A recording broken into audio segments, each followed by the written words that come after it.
오늘 우리는 여전히 불안한 사회 속에 불안한 상황을 살아가고 있습니다. 갑작스레 이북은 수소폭탄으로 핵실험을 했다고 발표를 하고, 주변의 정세는 겨울보다 더 춥게 얼어붙었습니다. 또 국내 정치도 마찬가지입니다. 여전히 여야의 갈등, 또 여여의 갈등, 야야의 갈등, 또 지역 감정은 여전히 서로 부추기며 이용을 하고 있습니다. 경기는 침체되었다 그러고 고용은 불안정하게 지속이 됩니다. 서민들의 삶은 더 각박해지고 있습니다. 이런 불안, 위기 가운데 우리는 어떻게 이 땅의 평화를 이룰 수 있을까요? 평화를 이루는 첫째 조건이 있습니다. 최선의 조건은 용서입니다. 용서는 평화 없는 세상에 평화를 이루는 첫째 조건이요, 입문입니다. 입문 과정이에요. 자기 뜻만 고집하면서 상대방이 화해해 오기를 기다린다면 단 어떤 화해도 어떤 용서도 이루어질 수가 없습니다. 그러나 상대방을 먼저 용서하면 다소 손해를 보는 것 같지만 관계가 회복이 되고 평화가 시작이 될 수 있습니다. 평화는 용서에서 시작이 됩니다. 깨어진 관계를 회복하는 것은 다름 아닌 용서가 시작입니다. 지난주의 본문은 야곱이 화해를 하는 장면이었어요. 야곱은 가해자예요. 먼저 피해를 입혔어요. 가해자가 화해를 위하여 어떻게 최선을 다하는가 하는 내용이었습니다. 오늘의 주제는 피해를 입은 자, 피해자가 요셉이 어떻게 가해자를 용서하느냐 하는 거예요. 그런 주제가 오늘의 주제입니다. 사람들은 누구나 용서하기를 원하죠. 용서하고 싶어 하죠. 예배 시간에, 설교 시간에 성경 말씀을 읽으면서 용서가 중요하다는 거 모를 리가 있나요? 그러나 용서를 행위로 옮기려고 하면 입이 딱 닫혀버리고 마음이 딱 닫혀버리고 자크가 아예 탁 채워져서 열쇠까지 채워져 버리고 되질 않아요. 행동이 시작이 되질 않아요. 왜요? 마음에 상처가 있기 때문에 그렇죠. 괴로움이 있기 때문에 그렇죠. 그러나 내가 내 마음에 상처를 계속 가지고 있는 한 나는 패배자예요. 그걸 알아야 되는 거예요. 내가 패배자라고 하는 사실을 알아야 돼요. 내가 상처를 갖고 있으면 내가 패배자입니다. 왜요? 그 사람이 내게 상처를 입힌 이유가 뭐예요? 계속 괴로워하라고. 내게 피해를 준 사람은 괴로워하라고 피해를 준 건데 내가 계속 괴로워하고 있으면 그 사람의 의도대로 내 인생은 계속 괴로움을 당하고 나는 계속 패배자예요. 내 인생은 계속 손해를 당하고 있는 거예요. 그래서 내가 내 마음의 상처를 해결해야 되는 거죠. 내 마음의 상처가 해결되지 않으면 나는 계속 패배자라는 거예요. 여기에 신앙적 전략이 필요한 거예요. 신앙적 전략. 두 가지 전략이 필요합니다. 첫째는 하나님을 향해서 복수해달라고 하나님께 모든 걸 맡기는 거예요. 모든 걸 맡겨야 돼요. 정말 까다로운 상대가 있어요. 정말 귀찮은 사람이 있어요. 그 사람이 나를 정말 괴롭게 해요. 그 사람은 객관적으로 보면 그 사람이 나를 좀 괴롭게 해요. 근데 주관적인 내 마음은 정말 죽이고 싶도록 미워요. 괴로우니까. 근데 정말로 죽이면 어떻게 됩니까? 객관적으로 보더라도 한 사람은 괴롭게 했는데 괴롭게 해서 죽였다. 죽인 사람이 더 나쁜 사람이죠. 감옥에 가게 되죠. 살인자가 되죠. 누구에게 맡겨야 되나요? 하나님에게 맡기는 거예요. 하나님, 그 인간 죽이든 살리든 하나님이 알아서 하십시오. 하나님께 맡기는 거예요. 하나님이 인생의 주관자잖아요. 하나님께 맡기는 여러분 되시길 축원합니다. 두 번째, 하나님의 뜻을 알게 해달라고 기도하는 거예요. 하나님의 뜻을 알면 사람의 죄악까지도 이용하시는 하나님의 오묘한 계획을 알게 됩니다. 인간의 죄악과 복수까지도 전혀 부질없는 것임을 알게 될 것입니다. 모든 것에는 하나님의 뜻이 있다. 모든 것에는 하나님의 계획이 있다. 작은 것까지도, 모든 그 어떤 작은 것에도 하나님의 뜻이 있다. 이 믿음이 중요한 것입니다. 이 믿음을 갖는 여러분 되시기를 축원합니다. 여러분, 우리 건물이 저절로 지어졌어요? 어느 날 눈 뜨니까 이 건물이 생겼어요? 예배당이 생겼습니까? 아니죠. 옆에 오피스텔이 20층이 생겼어요. 어느 날 아침에 일어나니까 한 층씩 올라가요. 저절로, 우연으로. 그런 일은 없습니다. 그런 일은 없어요. 어떤 그림이 저절로 그려진 그림이 어디 있겠어요? 어느 날 눈 뜨고 나니까, 잠자고 일어나니까 백지에 그림이 그려졌더라? 그런 일은 없습니다. 건축물은 건축주가 자본을 들여서, 또 건축가가 설계를 해서, 건축사가 직접 시공을 해서, 그래서 생겨난 거예요. 어떤 그림도 저절로 그린 것이 아니라 화가가 그렸어요. 누군가가 그렸어요. 우리가 입고 있는 옷도 어떤 디자이너가 디자인하고 어떤 회사에서 만든 옷입니다. 우연은 없어요. 저절로 된 것은 없어요. 목적과 의도를 가지고 작품이 만들어진 거예요. 우리의 삶도 마찬가지입니다. 우리의 삶이 운명의 결과이거나 우연히 시작되고 우연히 끝나는 것이 아닙니다. 하나님의 치밀하고 하나님의 정교한 당신의 계획이 우리 속에 있는 거예요. 내가 노력하고 애쓰고 준비하고 내가 만들어가는 것이 전부가 아니에요. 우연도 아니고 운명도 아니고, 그렇다고 내가 마음대로 되는 것도 아니고, 여기에 하나님의 계획이 있다는 거예요. 우리 인생의 불행과 행운, 행과 불행, 선과 악, 좋은 일과 나쁜 일, 모든 것이 나의 이야기가 아니라, 나 혼자 스스로 써가는 이야기가 아니라 하나님께서 써가는 스토리가 있다는 거예요. 나를 통하여 말하고자 하시는 하나님의 이야기를 우리가 읽어야 되는 거예요. 그래서 역사를 히스토리라 그러죠. 히즈 스토리. 수학적으로 인수분해해가지고 S자를 합해서 히스토리가 된 거예요. 히스토리. 그분의 이야기. 내 인생이 내 인생 같아도 그분의 이야기라는 거예요. 그분의 이야기. 그분이 어떻게 써가시나 그거를 알 때 우리 인생에 치유가 일어나는 거예요. 치유가 일어나면 용서할 수 있는 거예요. 오늘 본문의 주인공 요셉은 어릴 때 꿈을 꾸었어요. 꿈에 형들과 함께 곡식을 열심히 묻고 있는데 형들의 곡식단이 요셉의 곡식단을 향하여 절을 합니다. 꿈이지만 기분이 좋아요. 꿈을 깨자마자 가족들에게 말합니다. 어젯밤에 형들하고 내가 꿈속에서 곡식단을 묻고 있었는데 형들의 곡식단이 내 곡식단에게 절을 합디다.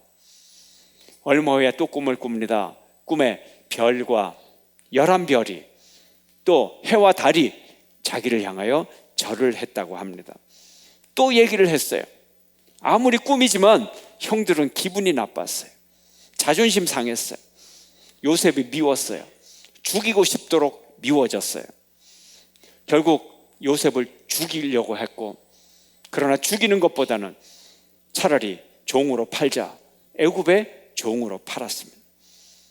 보디발 장군의 집에 팔려가 노예가 되었고 머슴이 되었어요. 억울한 감옥살이까지 했어요. 시련의 시련을 연속적으로 당하게 됩니다. 만약에 요셉이 시련을 당할 때 하나님을 바라보지 않았다면, 하나님을 바라보는 시각을 갖지 않았다면 그가 어떤 삶을 살았겠습니까? 형들을 미워하고 증오하고 복수심에 불타는 그런 삶을 살게 되었을 것입니다. 저주 속에 자기의 삶을 빠뜨렸을 것입니다. 그가 그 마음에 큰 상처가 되어서 그의 인격과 그의 삶을 송두리째 복수와 분노 속에, 저주 속에 스스로 빠져들어 있었을 것입니다. 그런데 성경은 요셉을 가리켜서 이렇게 표현합니다. 요셉은 용모가 빼어나고 아름다웠더라. 사람들이 요셉을 보니까 용모가 빼어나고 아름다웠다는 거예요.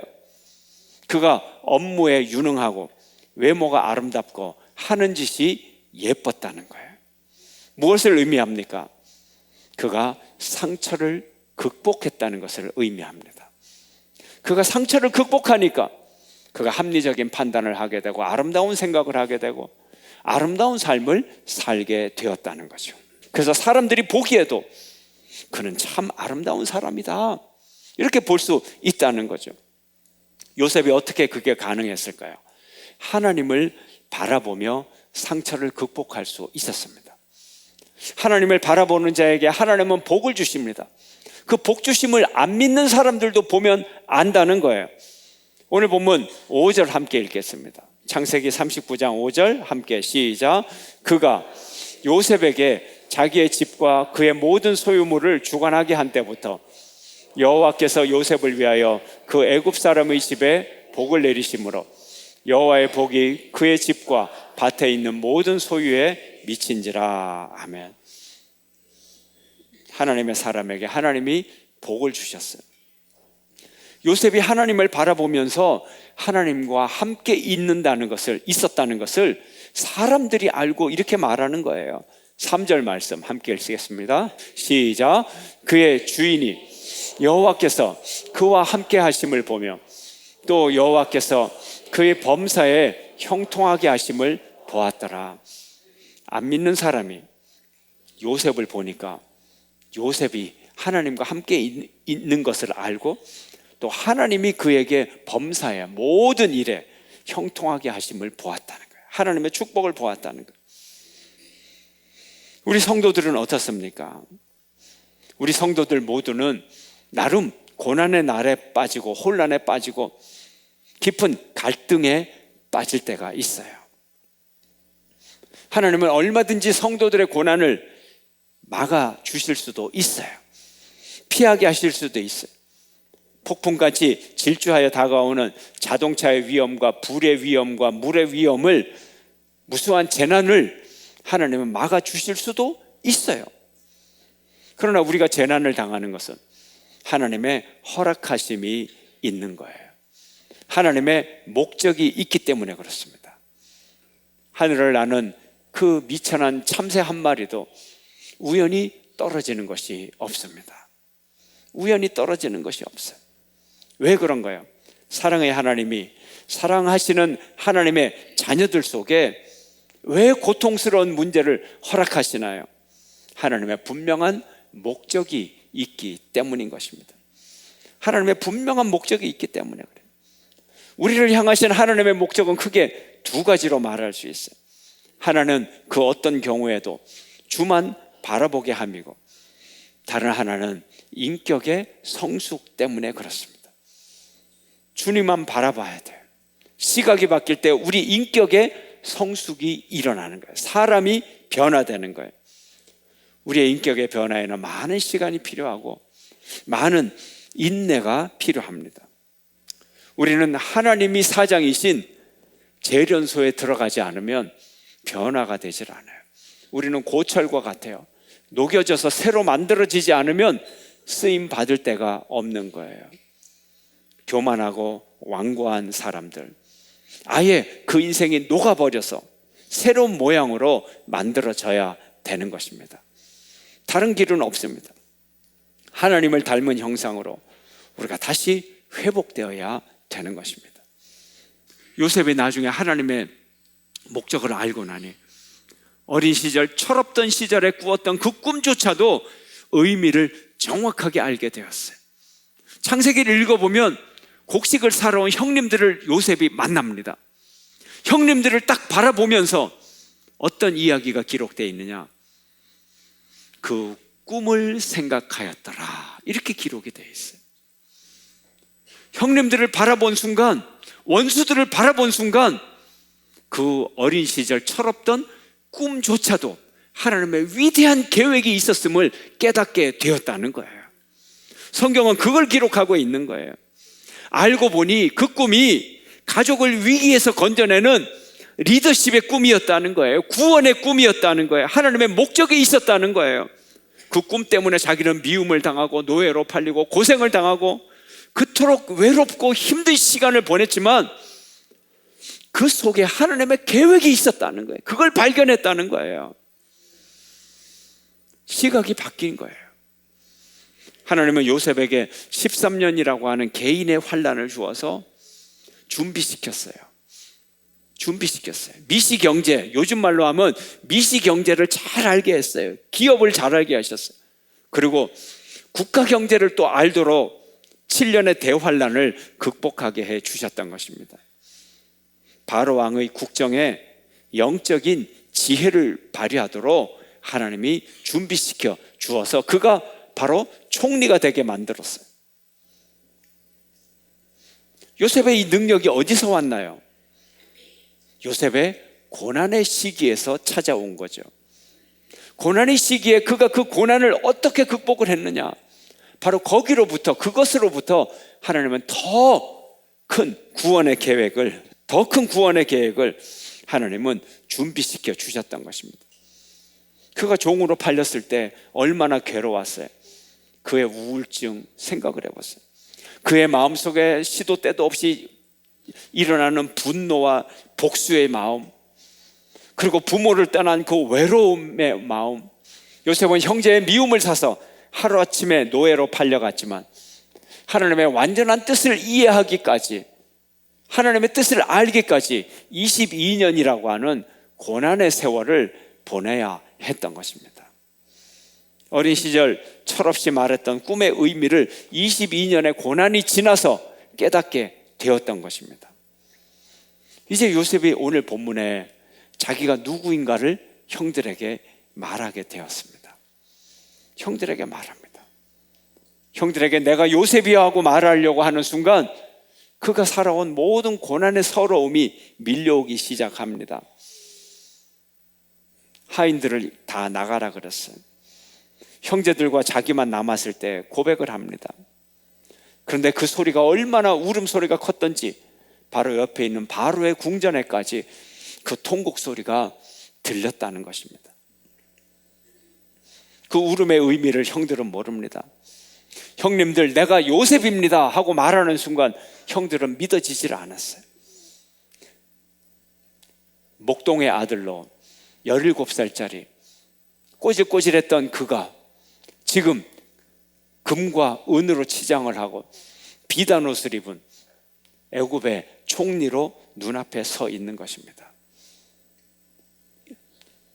17살짜리가 39살의 총리로 서 있는 그 모습을 누가 비교할 수 있겠습니까? 믿어지질 않습니다. 형들이 팔아버린 그 동생 요셉이 바로 납니다. 아버지는 아직 잘 살아 계십니까? 형님들 내게로 가까이 오십시오. 친근하게 대해주었어요. 용서해 주었어요. 나는 형님들이 애굽에 판 요셉입니다. 그러나 형님들이 나를 이곳에 팔았다고 해서 근심하지 마옵소서. 두려워하지 마옵소서. 우리 모든 가족의 생명을 구원하시려고 하나님이 나를 당신들보다 먼저 보내셨나이다. 2년의 흉년이 끝났고 아직도 5년의 흉년이 남았습니다. 하나님의 뜻을 요셉조차도 이 순간에 완전히 알게 되었던 것입니다. 하나님의 뜻을 아니까 용서할 수가 있는 거예요. 오늘 본문 50장 7절 8절 함께 읽겠습니다. 시작.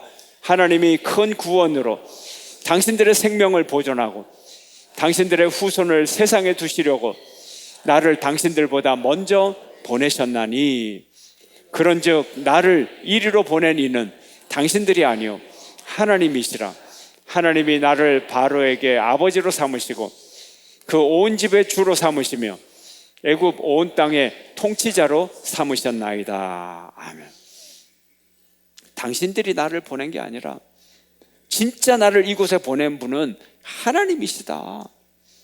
하나님이시다. 내게 시련을 준 분은 형들이 아니라 진짜 내게 시련을 준 분은 하나님이시다. 하나님이 내게 시련을 주었는데 내가 누구에게 복수를 하겠습니까? 내가 누구에게 보복을 하겠습니까? 모든 일의 주관자는 하나님이십니다. 하나님이 온 가족을 구원하기 위해 선발대로 나를 파송하신 것입니다. 내가 사명을 받고 이 자리에 온 것입니다. 내가 고난을 당했지만 가족 구원의 사명을 내가 감당하기 위한 하나님의 목적이 있었습니다. 이제야 보니 그랬습니다. 이걸 깨달았어요. 얼마 후에 아버지가 돌아가셨어요. 야곱이 죽었을 때 요셉의 형들은 또 두려움을 느낍니다. 요셉 저놈이 총리가 되어서 우리를 언제든지 죽일 수 있는데, 복수할 수 있는데, 아버지께서 살아 계셔서 복수를 안 했겠지. 이제 큰일 났다. 아버지도 안 계신데 누가 우리를 보호해 주지? 두려움에 떠는 형들에게 요셉이 또 이렇게 말합니다. 형들은 요셉에게 말합니다. 아버지의 이름을 빙자해서 아버지께서 우리를 용서하라고 하셨다. 그러니 꼭 용서해달라 이렇게 빌어요. 17절 말씀 함께 읽습니다. 시작. 너희는 이같이 요셉에게 이르라. 내 형들이 내게 악을 행하였을지라도 이제 바라건대 그들의 허물과 죄를 용서하라 하셨나니 당신 아버지의 하나님의 종들인 우리 죄를 이제 용서하소서 하며 요셉이 그들이 그에게 하는 말을 들을 때에 울었더라. 아멘. 용서해달라고 빌면서 아버지 이름도 빌리고 하나님의 이름까지 빌리고, 그래서 용서해달라는 게 아버지가 이렇게 부탁하셨고, 또 당신 아버지의 하나님의 종이다. 우리를 용서해달라. 예. 아버지의 권위, 하나님의 권위. 그런데 요셉은 이렇게 대답을 합니다. 함께 읽습니다. 시작. 당신들은 나를 해하려 하였으나 하나님은 그것을 선으로 바꾸사 오늘과 같이 많은 백성의 생명을 구원하게 하시려 하셨나니. 아멘. 처음부터 이제는 요셉이 하나님에게 그의 시선이 완전히 가 있었어요. 하나님의 시각으로 자기 인생을 바라보고 자기 인생의 고난을 바라보았습니다. 용서할 수 있었습니다. 이제 요셉은 도리어 형님들을 위로하였습니다. 여러분, 반대로 한번 가정을 해보세요. 요셉이 형들에게 보복하려고 했다면 그가 어떻게 됐을까요? 그가 애굽의 총리가 될 수 있었을까요? 아니죠. 한 부족이던 이스라엘이 큰 민족이 될 수 있었을까요? 아니죠. 이스라엘이 출애굽할 수 있었을까요? 아니죠. 하나님의 약속이 이루어져서 가나안 땅을 차지하는 축복을 누릴 수 있었을까요? 아니죠. 우리는 하나님의 뜻을 알아야 용서할 수 있고, 용서해야 하나님의 축복의 계획을 우리 인생 가운데 이루어 갈 수가 있는 것입니다.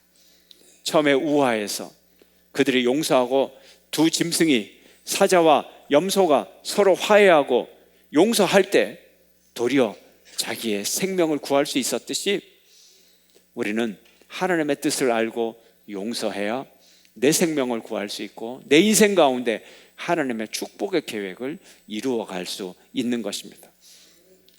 하나님의 뜻은 버림이 아니요 보호하심입니다.